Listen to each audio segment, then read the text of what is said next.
नाज़रीन अस्सलाम वालेकुम। सियासत टीवी के खुसूसी प्रोग्राम डॉक्टर से मुलाकात में आपका खैर मकदम है।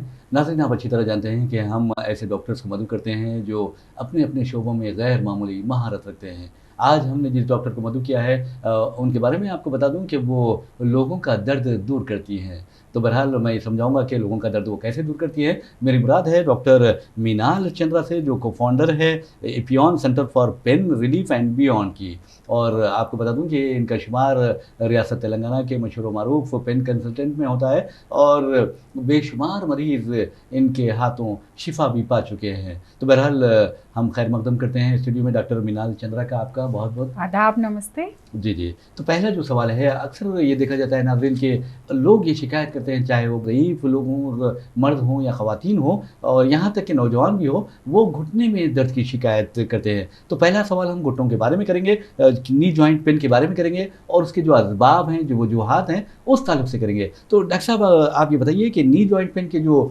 रीज़न्स होते हैं, जो असबाब होते हैं, वो क्या है?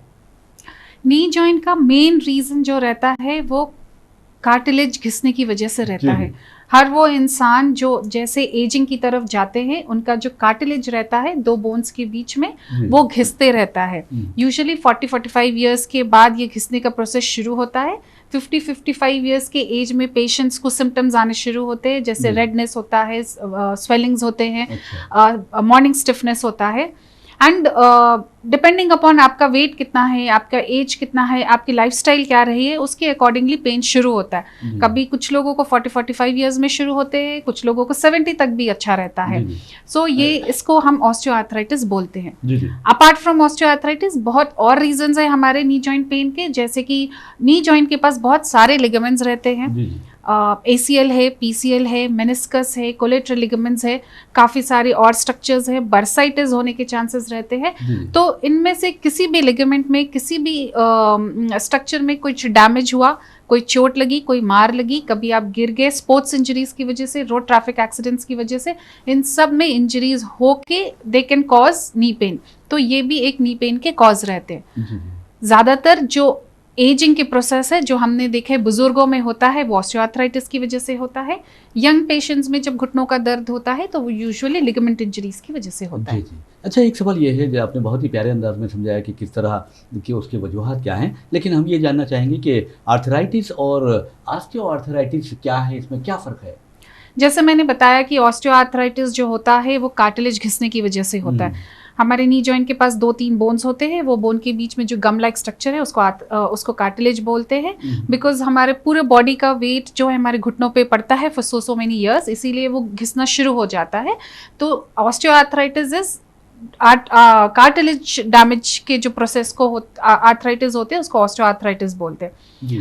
अपार्ट फ्रॉम ऑस्टियोआर्थराइटिस बहुत और तरीके के आर्थराइटिस होते हैं, जैसे कि रूमेटॉइड आर्थराइटिस होता है, सेप्टिक आर्थराइटिस होते हैं, स्पॉन्डिलोआर्थरोपैथीज होते हैं, सोरियाटिक आर्थराइटिस होते हैं। ऐसे अगर हम किताबों में लिटरेचर में जाएं तो हमारे पास almost 50 to 100 types of arthritis होते हैं। जी। अच्छा, ये एक बात बताइए कि जैसा कि आपने पहले भी प्रोग्राम के इब्तिदा में आपने बताया कि जो एक्सीडेंट की वजह से जो इंजरी होती है उसकी भी एक वजह है। तो आप ये दूसरी जो वजूहत है, ख़ासतौर पर जो कम उम्र लोग होते हैं, पेशेंट जो हैं, उनमें ये जो दर्द होता है, ख़ासतौर पर घुटने का दर्द, वो क्यों होता है? जैसे कि मैंने आपको बताया कि घुटनों के पास बहुत सारे लिगामेंट्स और मसल्स रहते हैं कि स्पोर्ट्स इंजरीज की वजह से, रोड ट्रैफिक इंजरीज की वजह से, आपके एक्सेसिव वेट की वजह से, आपका जो लाइफस्टाइल रहता है, काफ़ी चलना, काफ़ी स्टेयर्स क्लाइंबिंग करना, भागते रहना, ज़मीन पर बैठना, इन सब की वजह से लिगामेंट में प्रॉब्लम हो सकते हैं, स्ट्रेन हो सकता है, नहीं तो अर्ली ऑस्टियोआर्थराइटिस हो सकता है। हमारे पास एक और कंडीशन है जिसको हम कॉन्ड्रोमेलेशिया पटेले बोलते हैं, जिसमें जो हमारे पटेला बोन के पीछे का कार्टिलेज रहता है वो घिसता है। तो कॉन्ड्रोमेलेशिया पटेला यूजुअली हम लोग यंग एज में देखते हैं। कई बार हमारे पास सॉफ्टवेयर के लोग आते हैं 30-35 ईयर्स 32 ईयर्स के लोग सेइंग कि मुझे बहुत एक्सेसिव पेन है घुटनों में, तो वो मोस्ट ऑफ द टाइम कॉन्ड्रोमेलेशिया पटेले की वजह से होता है। जी।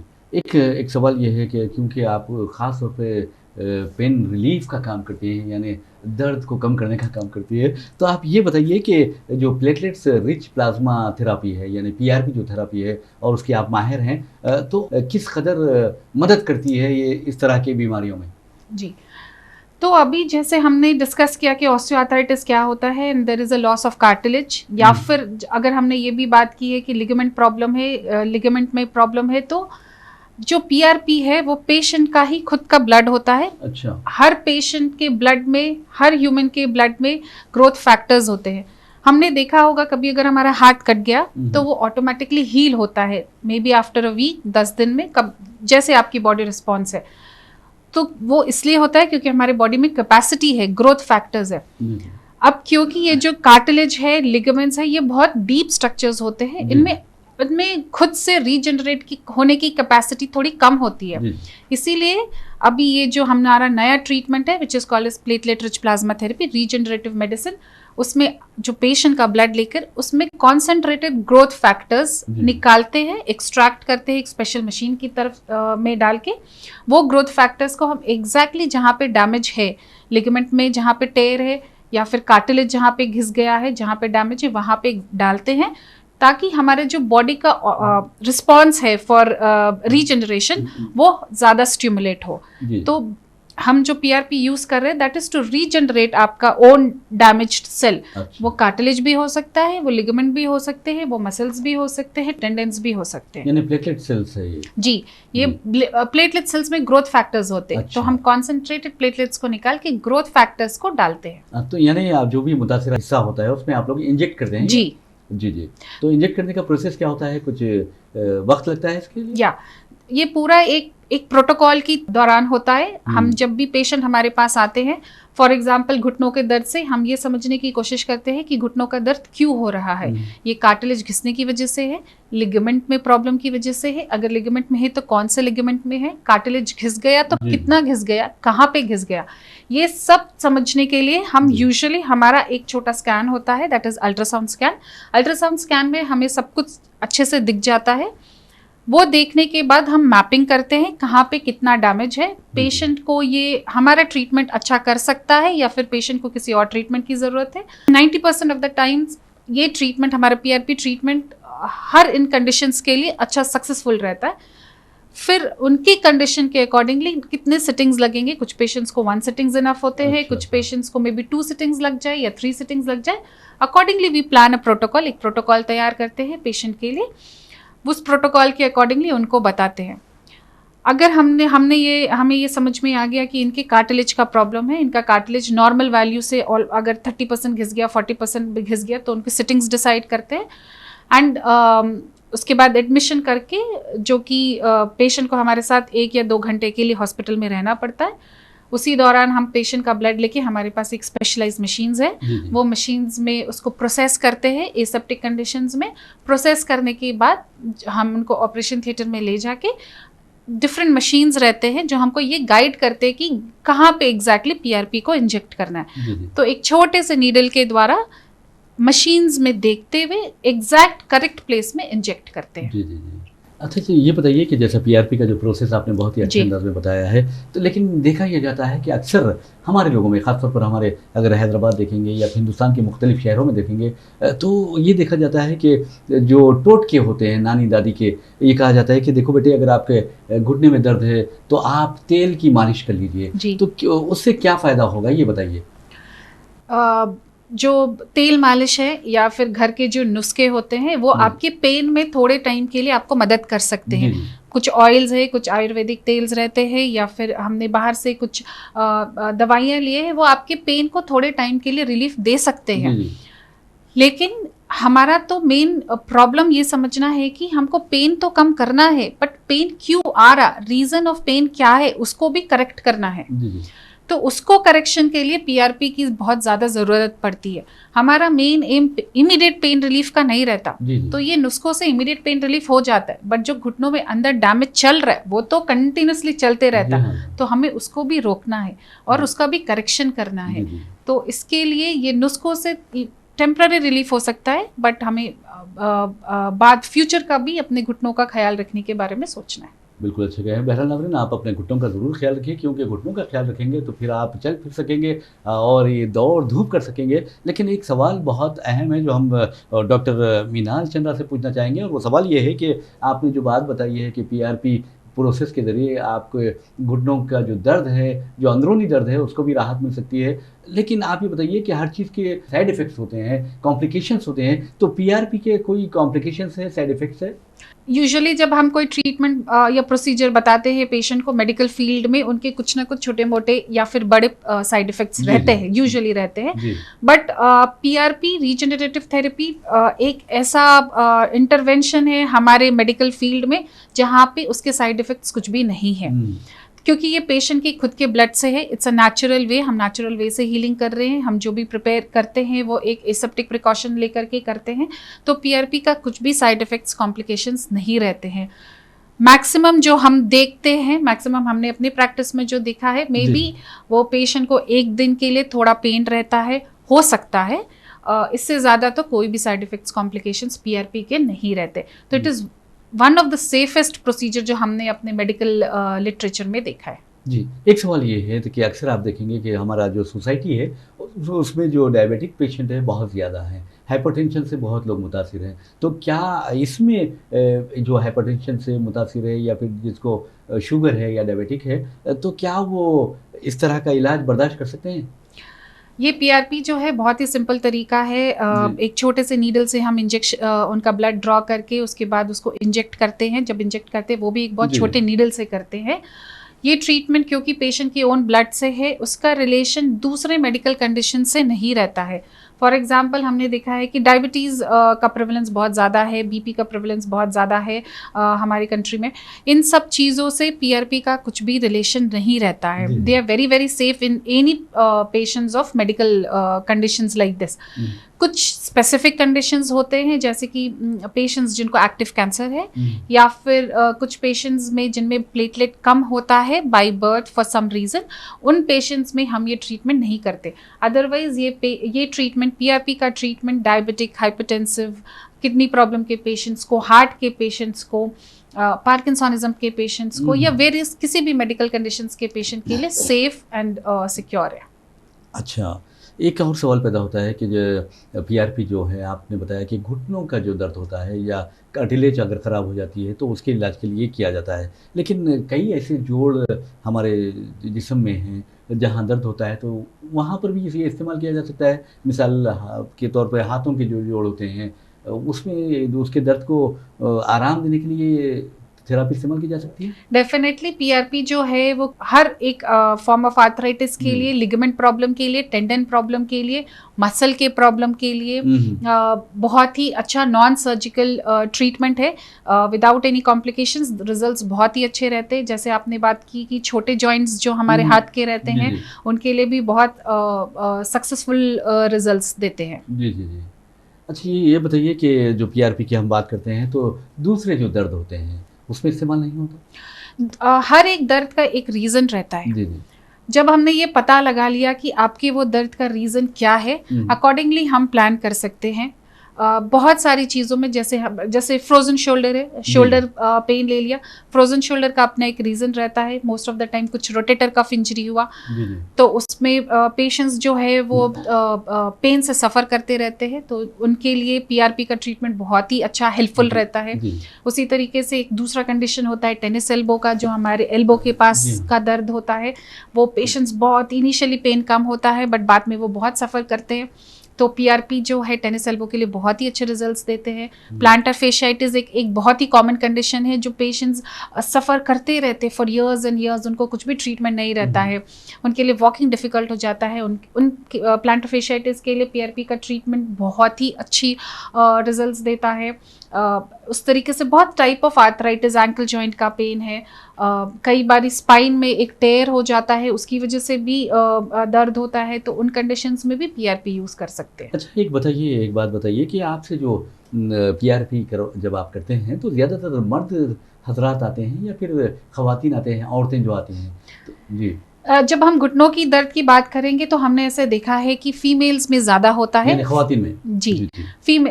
औरतों में ये ज़्यादा इसलिए क्यों होता है क्योंकि मोस्ट ऑफ द हमारे इंडिया में पॉपुलेशन जो है वो हाउसवाइफ्स की है, तो हाउसवाइफ्स जो है वो कंटिन्यूसली काम करते रहती हैं। उनको पहले बच्चों का ख्याल करना है, फिर घर का ख्याल करना है, तो वो कंटिन्यूसली अपने घर को देखने के लिए सारा काम करते रहती है, तो उनके लिए रेस्ट नहीं रहता। तो इसलिए उनको घुटनों का जो रहता है दर्द वो ज़्यादा रहता है एज़ कम्पेयर टू जो हमारे मेल पॉपुलेशन है। तो हमने ये देखा है कि घुटनों का दर्द जो हमारी फीमेल्स में है वो ज़्यादा रहता है। जी जी। अक्सर हमारे घरों में जो बुज़ुर्ग होते हैं, जो बड़े बूढ़े होते हैं, यानी उम्र उनकी बहुत ज़्यादा हो जाती है। ऐसे में उनके अगर घुटने में दर्द होता है और जो लिगामेंट्स मुतासिर होते हैं तो आपके पास जो पेशेंट्स आते हैं, तो मैक्सिमम एज क्या रही है? हमने अपने क्लिनिक में जो ट्रीटमेंट किया है, मैक्सिमम हमारे पास एक वाइज़ाग से एक पेशेंट 96 इयर्स के आए थे। अच्छा। तो वो उनको घुटनों का दर्द था, वो मेडिकली काफ़ी फिट थे बट उनको घुटनों का दर्द था, तो हमने उनको ट्रीट किया है एंड वो अच्छे हैं, अभी वो अच्छा चल रहे हैं और इस एज में भी वो बेड रिडन नहीं है। तो हमारे पास काफ़ी पेशेंट्स जो आते हैं वो 80, 85, 86 इयर्स के आते हैं जो सिर्फ घुटनों की दर्द की वजह से अपना नॉर्मल काम, अपना डेली रूटीन के काम नहीं कर पाते। तो उस एज में सर्जरी एक ऑप्शन नहीं रहता है उनके पास। अगर वो घुटनों के दर्द से सफ़र करते रहे तो कई बार वो बेड रिडन हो जाते हैं। तो ऐसे पेशेंट्स के पास कोई दूसरा ऑप्शन नहीं रहता है। तो इन पेशेंट्स के लिए पीआरपी एक बहुत ही अच्छा सल्यूशन है। अच्छा, ये बताइए कि अब ये तो रही बड़े बूढ़ों की बात रही है, लेकिन स्पोर्ट्समैन जो होते हैं वो भी आप लोगों से रुजू होते हैं, अप्रोच होते हैं? जी बिल्कुल सर।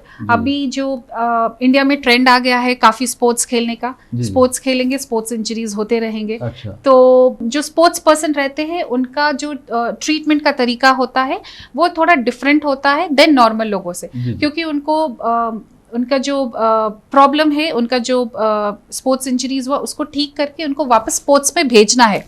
तो उनका एक अलग प्रोटोकॉल रहता है और हम ये समझने की कोशिश करते हैं कि कहाँ पे प्रॉब्लम है, कौन से लिगामेंट में प्रॉब्लम है, कितना प्रॉब्लम है। वो समझने के बाद उनके लिए हम पीआरपी ट्रीटमेंट एडवाइस करते हैं एंड देन उनके लिए एक रिहैब भी बहुत इंपॉर्टेंट रहता है। देन उनके लिए एक अलग प्रोटोकॉल से रिहैब बनाते सो दैट वो अपने स्पोर्ट्स में जल्दी वापस जा पाए। क्योंकि जो स्पोर्ट्स पर्सन होते हैं उनका मेन एम पेन कम करना नहीं होता, उनका मेन एम होता है दैट वो अपने स्पोर्ट्स में जल्दी वापस जाए। तो हमें उसको भी ख्याल रखते हुए उनके लिए एक अलग प्रोटोकॉल तैयार करते हैं। डॉक्टर साहब, एक सवाल है कि जो आपका सेंटर है APM centre for pain relief and beyond, तो वहाँ पर क्या इन पेशेंट आउट पेशेंट की सहूलत है? हमारा जो सेंटर है वो कम्प्लीटली हमने वहाँ पे जो भी हमारा ट्रीटमेंट रहता है वो 1 या 2 घंटे के प्रोसीजर्स रहते हैं। अच्छा। जहाँ पर पेशेंट्स आते हैं, ट्रीटमेंट कराते हैं और जा सकते हैं। डेफिनेटली हमारे पास इन पेशेंट के भी सर्विसेज है जहाँ पे दूसरे नॉन रीजनरेटिव कंडीशंस जो रहते हैं, नॉन रीजनरेटिव ट्रीटमेंट्स के लिए इन पेशेंट की भी सुविधा है। पर जब हम पीआरपी की, specially for PRP regenerative treatment की बात करते हैं, वो 1 से 2 घंटे का प्रोसीजर रहता है। पेशेंट हमारे पास आते हैं and in 1 hour 2 hours patient जो है वो वापस जाकर के अपना काम शुरू कर सकते हैं। अच्छा, एक सवाल ये है कि APM centre for pain relief का जहाँ तक सवाल है, चलिए आप हैदराबाद में तो ये सेंटर चला रहे हैं, लेकिन क्या इसके ब्रांचेस इंडिया के मुख्तलिफ सिटीज़ में हैं? अभी हमने अपना दूसरा ब्रांच जो है वो चेन्नई में भी ओपन किया है। तो अभी फ़िलहाल के लिए हमारे 2 सेंटर्स हैं, एक हैदराबाद और एक चेन्नई। एंड अभी हमारे बिकॉज अब ये ट्रीटमेंट जो है ये एक स्टैब्लिश ट्रीटमेंट होते जा रहा है, लोगों को उसके बारे में अवेयरनेस आती जा रही है and it is showing great success. तो अब हम वी आर कमिंग कि हम दूसरे शहरों में भी एंड दूसरे कंट्रीज़ में भी जहाँ पर ये कम है उनको ये फैसिलिटी प्रोवाइड कर सकें। मिसाल के तौर पर आपने कहा है कि दूसरे शहरों में भी, दूसरे कंट्रीज़ में भी, तो मैं जानना चाहूँगा और हमारे नाज़रीन भी जानना चाहेंगे कि आप और कौन से मुल्कों में यानी कंट्रीज़ में अपने ब्रांचेस खोल रहे हैं? हमें काफ़ी सारे पेशेंट्स जो है वो अफ्रीकन कंट्री से आते हैं जो जहाँ पे उनके पास ट्रीटमेंट की ज़्यादा सुविधा नहीं है। वो यहाँ पर आते हैं, उनको सर्जरी नहीं चाहिए होता है, तो वो हमारे पास आके ये ट्रीटमेंट कराते हैं। उनके रिजल्ट्स बहुत ही अच्छे हैं। तो हम चाहते हैं कि जो ये थोड़े से कंट्रीज़ ऐसे हैं जहाँ पर ये ट्रीटमेंट नहीं है उनको भी प्रोवाइड करें। तो हम आगे देख रहे हैं कि हम इन लोगों को कैसे हेल्प कर सकते हैं। जी जी, अच्छा, आपने बहुत अच्छी बात कही, बहुत ही प्यारी बात कही। नाज़रीन, आपको बता दूं डॉक्टर मिनाल चंद्रा जो हैं एमबीबीएस हैं, डीएनबी है, एफआईपीएम और ईडीपीएम यानी ब्रसल्स से किया है। तो बहरहाल हम ये चाहेंगे कि ये जो डॉक्टर साहिबा हैं वो दर्द तो दूर करती हैं, लेकिन सवाल ये पैदा होता है सर्जरी से लोग बहुत डरते हैं और ख़ास तौर पर जो बूढ़े लोग होते हैं वो तो इस कदर ज़्यादा डरते हैं कि सर्जरी के बाद वो रहेंगे या नहीं रहेंगे। इस तरह के शुकूक व शबात उनके दिलों में पैदा होते हैं, उनके जहनों में पैदा होते हैं। तो हम ये जानना चाहेंगे क्या सर्जरी का जो अल्टरनेट जो है वो पीआरपी है? मैं ऐसे नहीं बोल सकती कि ये सर्जरी का ऑल्टरनेट है। सर्जरी जैसे एक स्टैब्लिश्ड ट्रीटमेंट है घुटनों के दर्द के लिए, पीआरपी भी एक स्टैब्लिश्ड ट्रीटमेंट है। तो ये ऐसा नहीं है कि जिन लोगों में सर्जरी नहीं कर सकते उनमें ही पीआरपी करेंगे। ये एक सेल्फ सस्टेन एक खुद का अपना एक स्टैब्लिश्ड ट्रीटमेंट है। जी ये यंग एज से लेकर के ओल्ड एज हर एक पेशेंट जो है वो एलिजिबल है पीआरपी के लिए। जी जी ये एक नॉन सर्जिकल टेक्निक से करते हैं जिसमें हमारे ट्रीटमेंट के बाद बेड रेस्ट की कोई ज़रूरत नहीं होती है। छोटे छोटे एक्सरसाइजेस बताते हैं, कुछ लाइफस्टाइल मॉडिफिकेशंस करते हैं, वो पेशेंट को फॉलो करना। जी तो पीआरपी एक ऑल्टरनेटिव थेरेपी नहीं, पीआरपी एक स्टैब्लिश्ड ट्रीटमेंट है। जी जी जी, बहुत अच्छी बात है। बहरहाल मैं समझता हूँ कि जो लोग डरते हैं, सर्जरी से परेशान होते हैं और उनके दिलों में शुक्र शुबात होते हैं, वो पीआरपी करवा सकते हैं और उसके लिए डॉक्टर मीनाल चंद्रा की खिदमत आप हासिल कर सकते हैं। और मैं बता दूं कि हमने डॉक्टर साहबा को सिर्फ इसलिए मदऊ किया है ताकि दूसरों को फ़ायदा पहुंच सके, क्योंकि अक्सर लोग बहुत परेशान रहते हैं, मुख्तलिफ इलाज करवाते हैं, ऑपरेशन करवाते हैं और उसके बाद भी वो कहते हैं कि हम चल फिर नहीं सकते, अगर चलते हैं तो घुटनों में दर्द होता है, जोड़ों में दर्द होता है। तो बहरहाल हमने आज डॉक्टर मीनाल चंद्रा से मुख्तलिफ सवाल जो नाजरीन ने हमें भेजे थे वो किए हैं और उम्मीद है कि आप उससे सहमत भी होंगे, उससे मुतमईन भी होंगे। तो हम चाहेंगे, जैसा कि हमारी रिवायत रही, कि हम अपने मेहमान का एक मैसेज लेते हैं और उस मैसेज में मेहमान फिर जो बात उन्होंने मुख्तलिफ सवालात के जवाब दिए थे उसके बारे में आपको बताती हैं और एक मैसेज देती हैं। तो हम चाहेंगे कि डॉक्टर मीनाल चंद्रा भी हमारे जो नाजरीन हैं उनके लिए मैसेज दें। जी, मैं आप सबसे ये कहना चाहती हूँ कि स्पेशली जो फीमेल्स होते हैं वो क्योंकि वो दूसरों का ख्याल रखने का कोशिश ज़्यादा करते हैं तो अपने दर्द को बहुत बारी इग्नोर कर देते।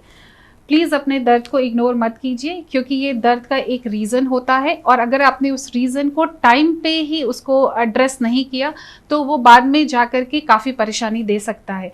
तो जिस वक्त आपको ये लगे कि मेरे घुटनों का दर्द शुरू हो गया है, प्रिकॉशंस लेना शुरू करें। कई सारे प्रिकॉशंस होते हैं, जैसे कि आप अपने वेट पे कंट्रोल रखिए, जैसे कि आप 40 इयर्स के बाद ज़मीन पे मत बैठिए, आप जो है वो थोड़े एक्सरसाइजेस कीजिए, सेडेंटरी लाइफस्टाइल मत रखिए। ये कुछ चीज़ें ऐसे हैं जो आप 40 इयर्स के बाद हर एक ह्यूमन बीइंग को फॉलो करना चाहिए। आप ये फॉलो करते रहे, जब भी आपको लगे कि मेरा दर्द शुरू हो गया है, उस दर्द के लिए आप आंसर ढूंढिए। आप ये समझने की कोशिश कीजिए कि ये एक छोटा पेन है या इसके पीछे का रीज़न है, एंड ऑलवेज हमेशा ये कोशिश कीजिए कि आप फाइंड आउट करें, उसके लिए ट्रीटमेंट लें। सो दर्द को सहना एंड दर्द को बढ़ाते रहने से आपकी सफरिंग बढ़ेगी, आपकी फैमिली की सफरिंग बढ़ेगी। तो प्लीज़ अंडरस्टैंड इस बात को कि जब भी कुछ दर्द है तो अगर वो ज़्यादा दिन तक है उसका एक रीज़न रहता है। उस रीज़न को फाइंड आउट करने के लिए अपने डॉक्टर की मदद लीजिए, उस रीज़न को फाइंड आउट करके उसका ट्रीटमेंट लेने की कोशिश कीजिए।